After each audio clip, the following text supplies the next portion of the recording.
Welcome to the Reconstructing Inclusion podcast. My name is Amri Johnson, your host. Season 3 of the Reconstructing Inclusion podcast will be focused on opening up dialogue about a way forward in the diversity and inclusion space that's focused more on who we are than what we ascribe to one another. It will be about shifting patterns and practices we've come to adhere to in the space, examining them with fresh eyes in the current climate, about principles the work has revolved around, and why and what principles we might need to consider anew. About exploring our thinking, how we are making meaning of our workplaces and the world around us in the most curious ways we can. How we listen with skill, openly learn, create the conditions that allow colleagues to know they matter.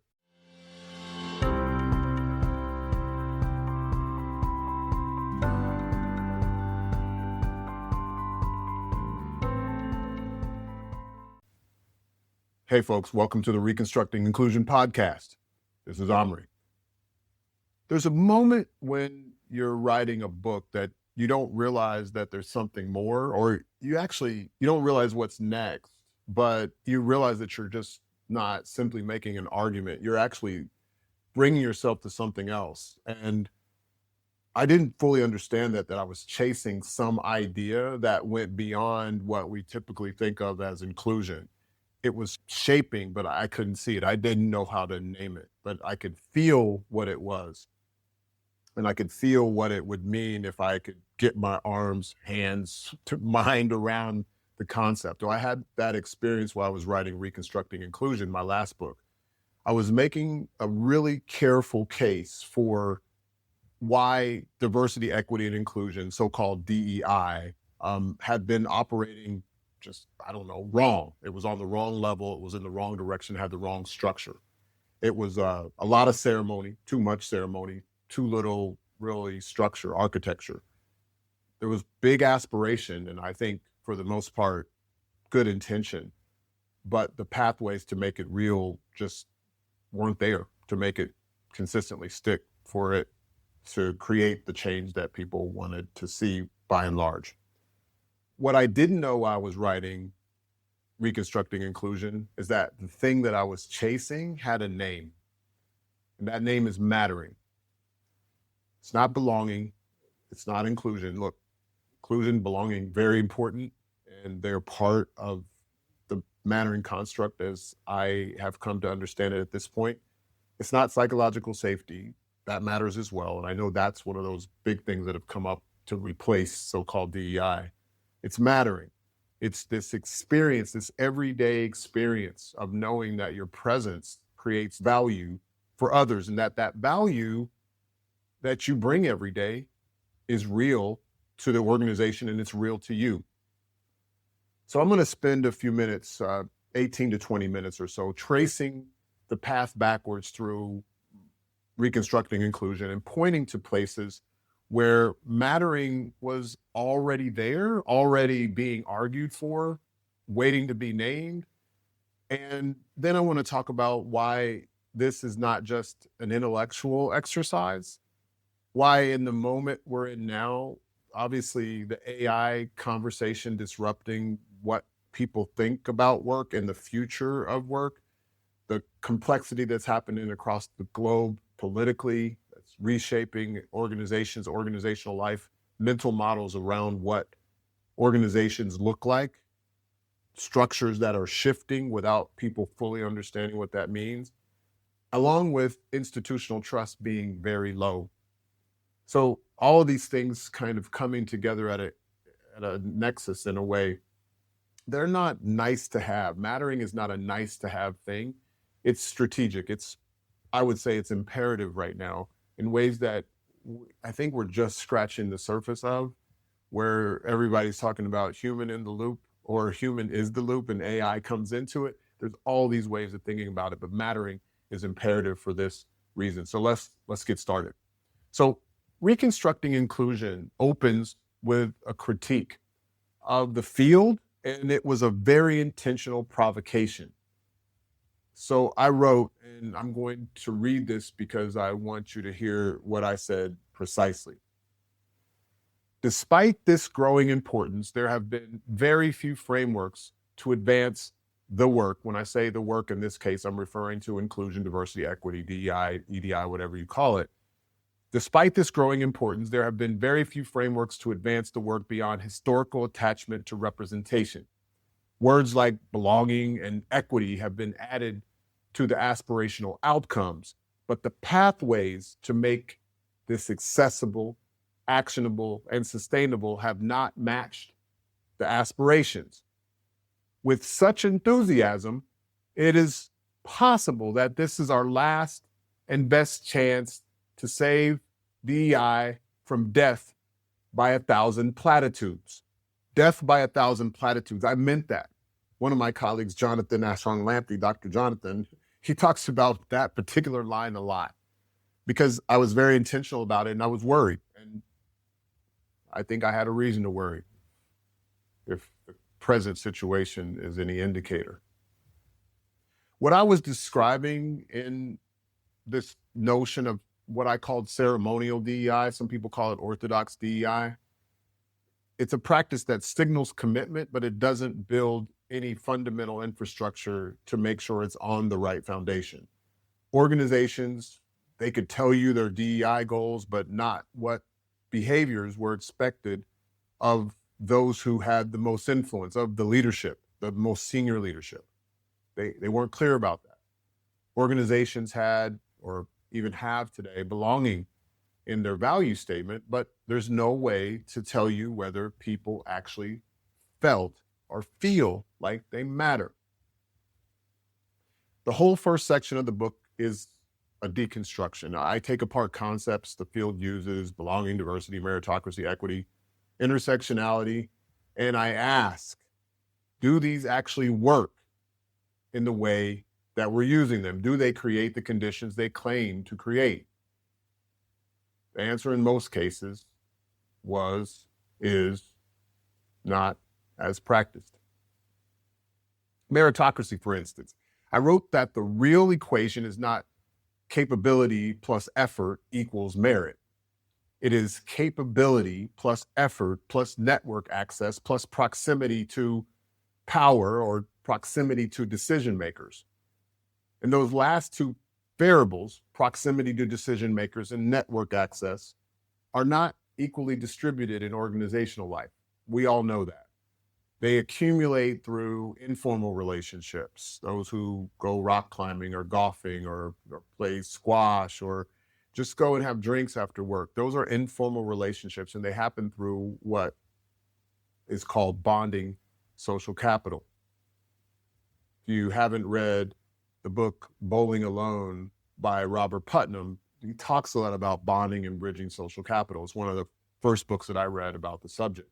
So they accumulate these informal relationships through bonding social capital. It's who is in the room when the decisions that shape careers get made. Who's there? Who's representing you? Who has your interest in mind? Who knows what you're interested in? That is a mattering argument. I didn't call it that, but that's what it is. So people whose contribution is never made visible to those who could act on it are experiencing a mattering deficit, not because of their capability, but it's because of a system that routes significance through channels that many people can't access. And I'm not talking about just so-called marginalized people. The majority of people don't access these channels. So Reconstructing Inclusion was pointing at that system, that for a lot of people, hidden system. They can even see it, but it's hidden even more than they can visibly see. And I was arguing for a rebuild. I wasn't arguing that it was going to go away. I was arguing to say, hey, there's other structures that create opportunities for organizations beyond these closed, bonded networks of people that get ahead because of who they know inside of that structure, instead of creating the conditions for people to know more people outside of their pod.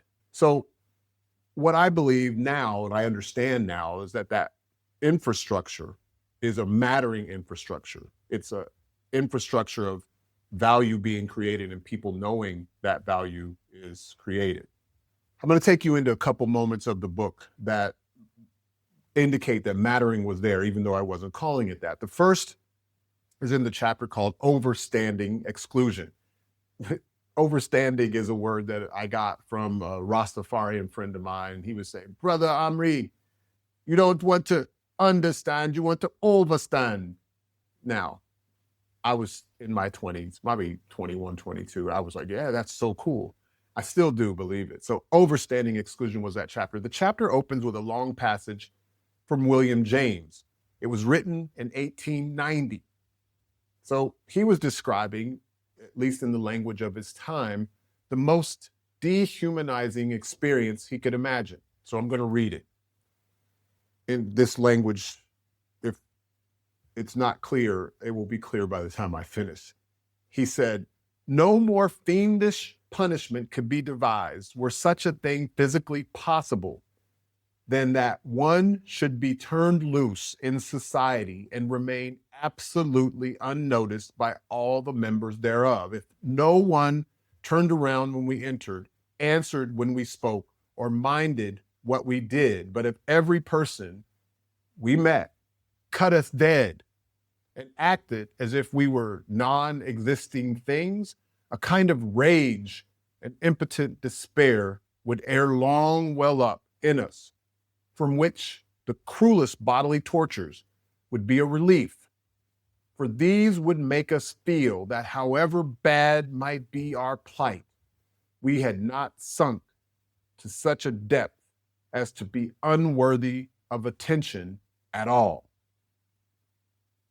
He wrote that in 1890, and it is, I now understand, a clinical description of what researchers today call antimattering.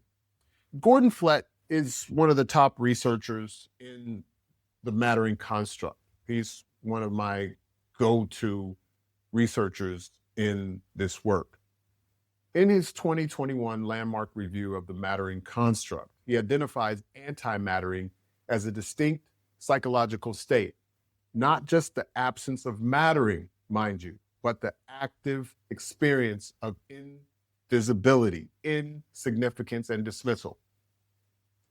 Kipling Williams confirmed in a lab that social exclusion activates the same brain regions as physical pain. Steve Robbins, in a recent podcast, talks about that research as well. It basically means that the brain is not metaphorically hurt by being rendered invisible. It is physiologically hurt. And in that research later with other researchers, they gave people paracetamol and the pain went away. So I included Williams' cyberball research in the chapter of Overstanding Exclusion. I was arguing about ostracism, which is so insidious. What I was describing at that point, at least underneath that argument, was antimattering. Again, didn't know it at the time, but that's what I was putting my finger on. The second moment I talked about mattering without knowing it was in the chapter called Social Capital. And I want to flag this specifically because it's the only place in the entire book where I use the word mattering. I wrote, "While mattering to one's in-group has value, it also is possible that in the accumulation of bonding social capital," we come back to that, "people can become rooted in their own identities to such an extent that there is little perspective that makes its way in or out. You become so wedded to a single identity, not your identity in all of its complexity, but one particular aspect that we can even reduce ourselves to, and oftentimes other people ascribe to and reduce us, but we don't have to subscribe to it. It's a whole nother conversation. But the idea is we can be so rooted in the identity that we kind of gravitate to or have the most affinity with, that a lot of perspectives outside of that maybe even contradict it or get in the way of a particular belief get dismissed or vehemently rejected. I want to read that again because it's one sentence. While mattering to one's in-group has value, it is also possible that in the accumulation of bonding social capital, people can become rooted in their own identities to such an extent that there is little perspective that makes its way in or out.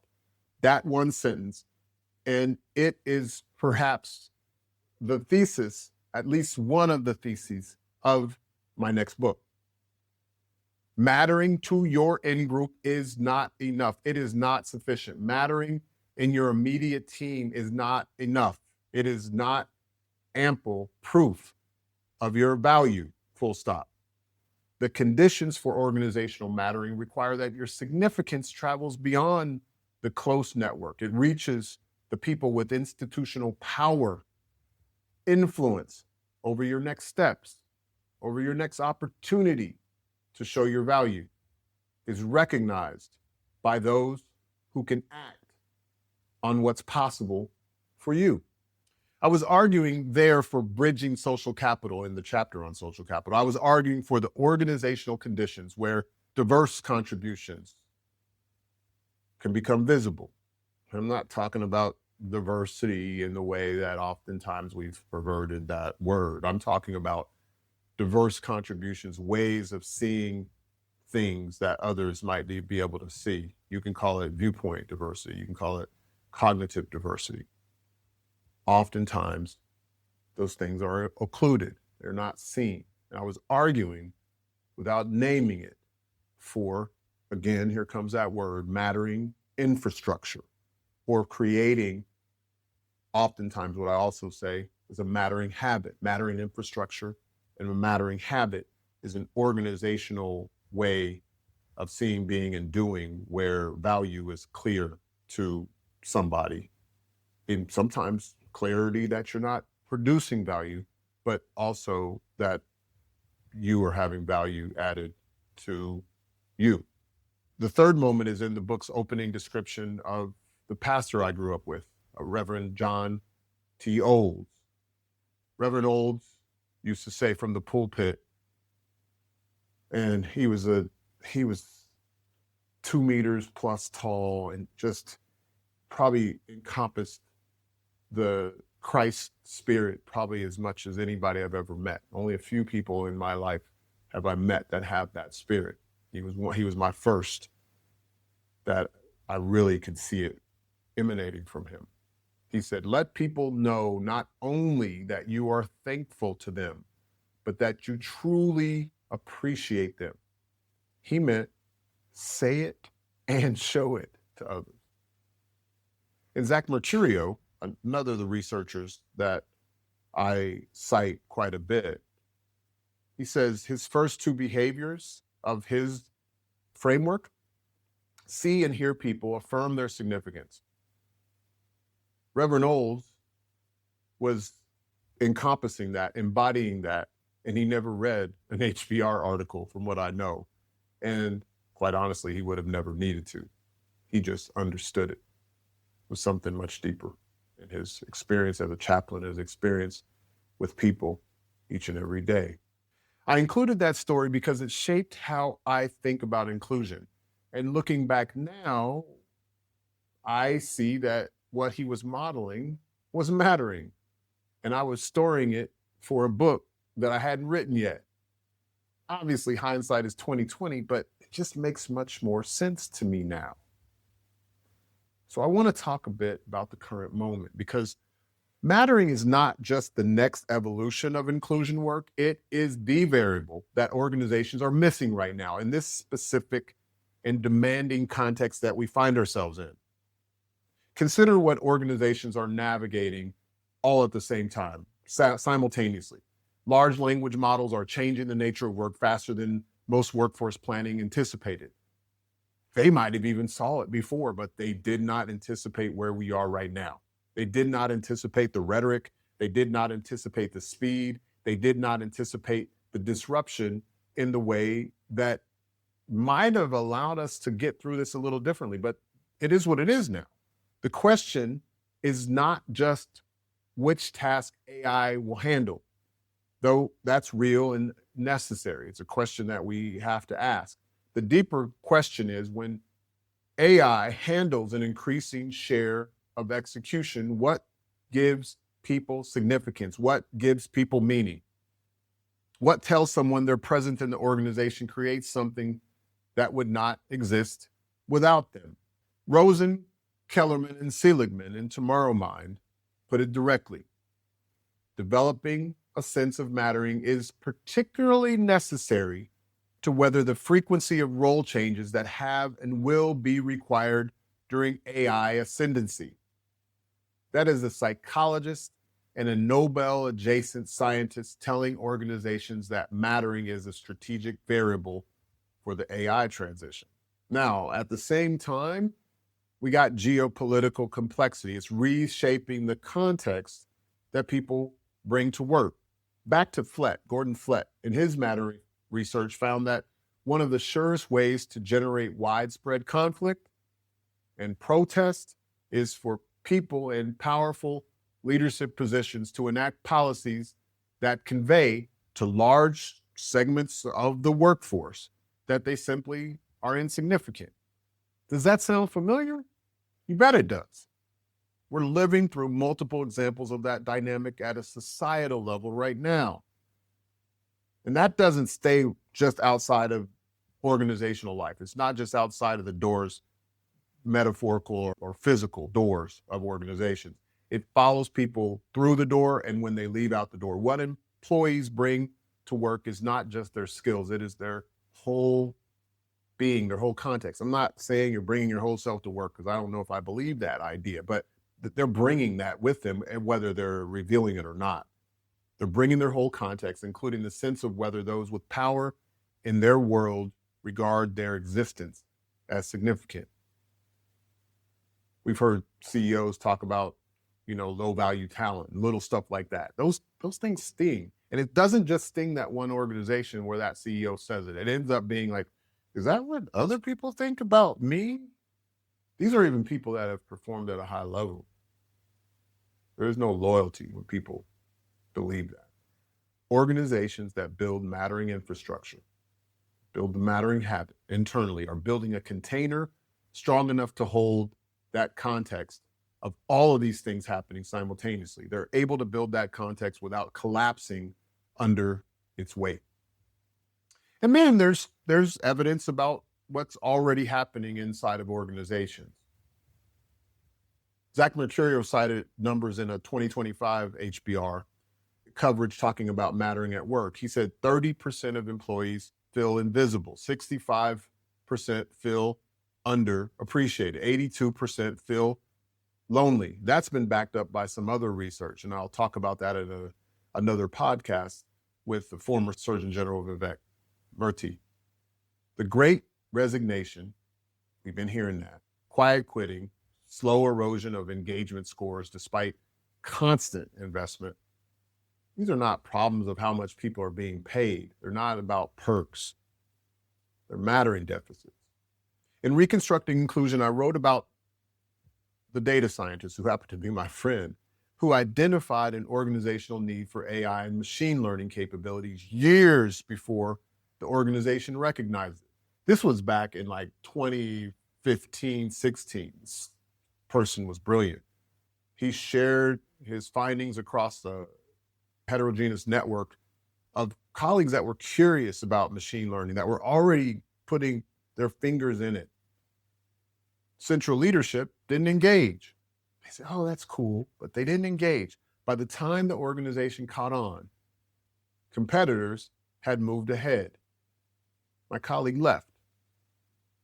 That story is more than about one person. It's about what happens when the informal networks through which significance travels, the networks where ideas become visible to those who can act on them, are too narrow to carry the contribution that the organization needs or requires.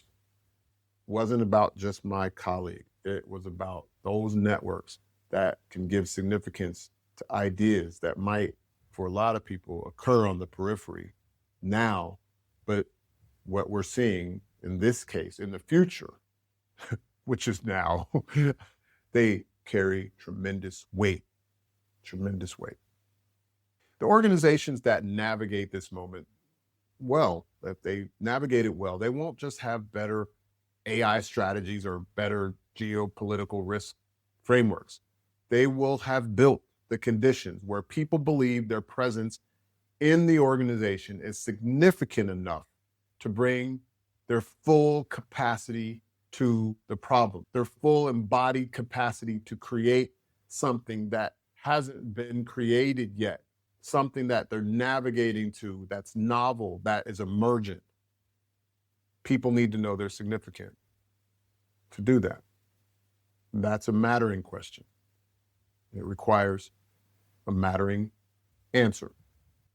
So what does mattering infrastructure look like? What does it actually kind of consist of? And I'm going to be as practical as I can here with what I'm learning and have learned so far as I'm working on what comes next in my writing. Zach Mercurio distills the research into 3 leader behaviors. I referenced him and his concept implicitly above, but I want to name these things a little more precisely because they're actionable. They're things that you can do now and that you can do on Tuesday morning or whenever you're back in the office, virtually or physically. First, see and hear people. Not just simply acknowledge their presence, but engage with them about what they actually think, what they're working on, what they find challenging or hard. This isn't about just warmth.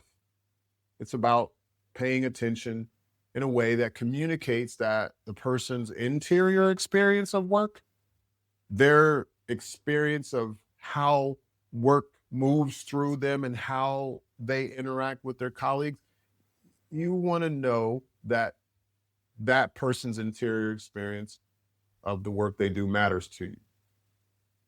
American Express, Mercurio talks about, documented a 50% reduction in voluntary attrition after leaders changed this specific behavior. That's one example of a business case. We think about attrition now, kind of like, oh, well, there's so many layoffs, but it's not that simple. There are certain people that are critical that can go anywhere. Good people, I talk about this a lot, always have options. So they also have sentiments. They have sentiments, and when they don't feel like they're treated as significant, you're just kind of extracting as much as you can from them, they have one foot out the door. And as soon as somebody knocks that says, hey, you're valued here, come on over, they go. So first, see and hear people. Second, affirm people's significance. Name what someone did and why it matters, specifically in the moment. Not this great job, John, Susie, something like the way you frame that for a client shifted the entire conversation. That is the reason we moved forward. Say something like that. Be specific. Make sure it's connected to impact. That's what makes the Greek word kleos. It means what others hear about you. That is the external recognition of excellence. It's real. It's not just a performance. It's not performative. Third, so first, see and hear people. Second, affirm people's significance. Third, scale mattering organizationally. That means connect individual work to organizational purpose. Maybe even connect individual purpose to organizational purpose. Imagine that. This is something that I advocated for in Reconstructing Inclusion and continue to advocate for every day. People can have the purpose of their reason for being connect, hopefully even overlap clearly with the organizational reason for being. Mercurio calls this laddering. This is a task that connects to this project, which connects to this outcome for this reason. This is how significance scales beyond the interpersonal. So you have to identify task to project, connect to outcome consistently so people can see that what their work is doing in that small piece of a big pie, they're all growing that pie together. In Reconstructing Inclusion, I described in the chapter called Inclusively Aligned Organizational Design. That's one of the chapters. I talked about that as the structural counterpart to the behavioral work. Organizational design addresses systems, structures, behaviors, including how decisions are made. Another thing I say all the time, structure creates behavior. Organizational design determines most of what and how people do what they do every day. The mattering implication in that is that if your organizational design does not create the conditions for contribution to be visible, if decisions are made in networks that most people can't access, if informal channels are concentrated in bonded groups that exclude rather than bridge, you are building a system that systematically prevents someone from mattering. That is not a moral argument. It's a design argument, and it has a design solution. The Mattering in Performance Audit is a diagnostic I built for organizations that are ready to start finding the solution to building mattering infrastructure, building a mattering habit. It surfaces where trust, contribution, and performance are cracking or breaking down before the breakdown shows up in engagement scores and exit interviews. In 3 to 4 weeks, you get a leadership readout, prioritize early actions. This is not a so-called DEI program. It is really a performance diagnostic. It's a hybrid and prospective one. It fills in leading indicators, not simply lagging ones like engagement surveys do. And it turns out the conditions that make people matter are the same conditions that build and strengthen organizational performance. I've been in this work creating the conditions for people to thrive in organizational and daily life for a long time. I've been in rooms where the conversation about inclusion felt like it was going somewhere, in rooms where it felt like it was going in circles. In both cases of going somewhere and being in a perpetual cycle of reincarnation, people ranged from clueless and unaware of the circumstances to highly aware and reflective. I've written about it, built programs for it, designed systems around it, and coached leaders through it. What the mattering research has given me is a feeling of arrival, a light to shine into a metaphorical inclusion tunnel that has had, in good and bad faith, a shadow cast upon it. I don't feel like this because the work of creating the conditions for thriving is ever done. It's never done. It is far from done.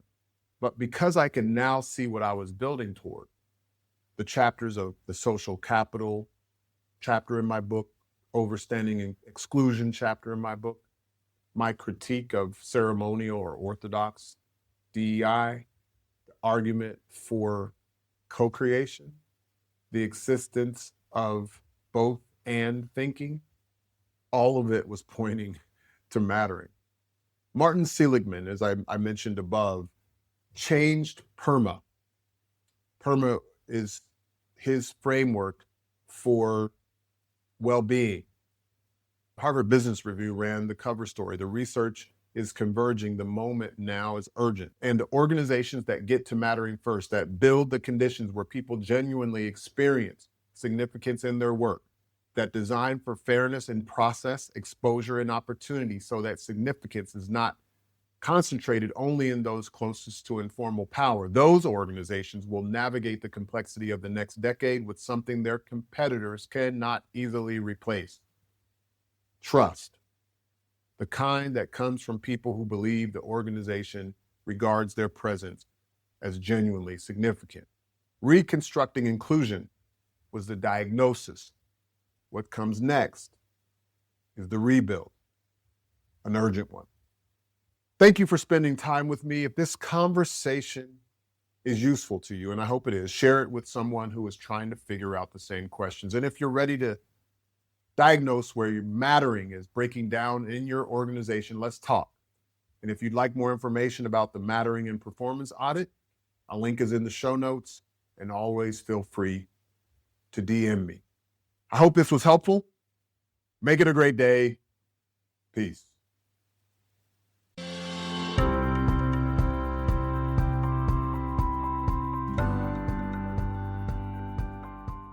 If you are committed or simply a little bit curious about how to make DEI accessible to everyone, actionable, that is, unambiguously prioritized and sustainable, aligned with personal and organizational purpose, hit the subscribe button.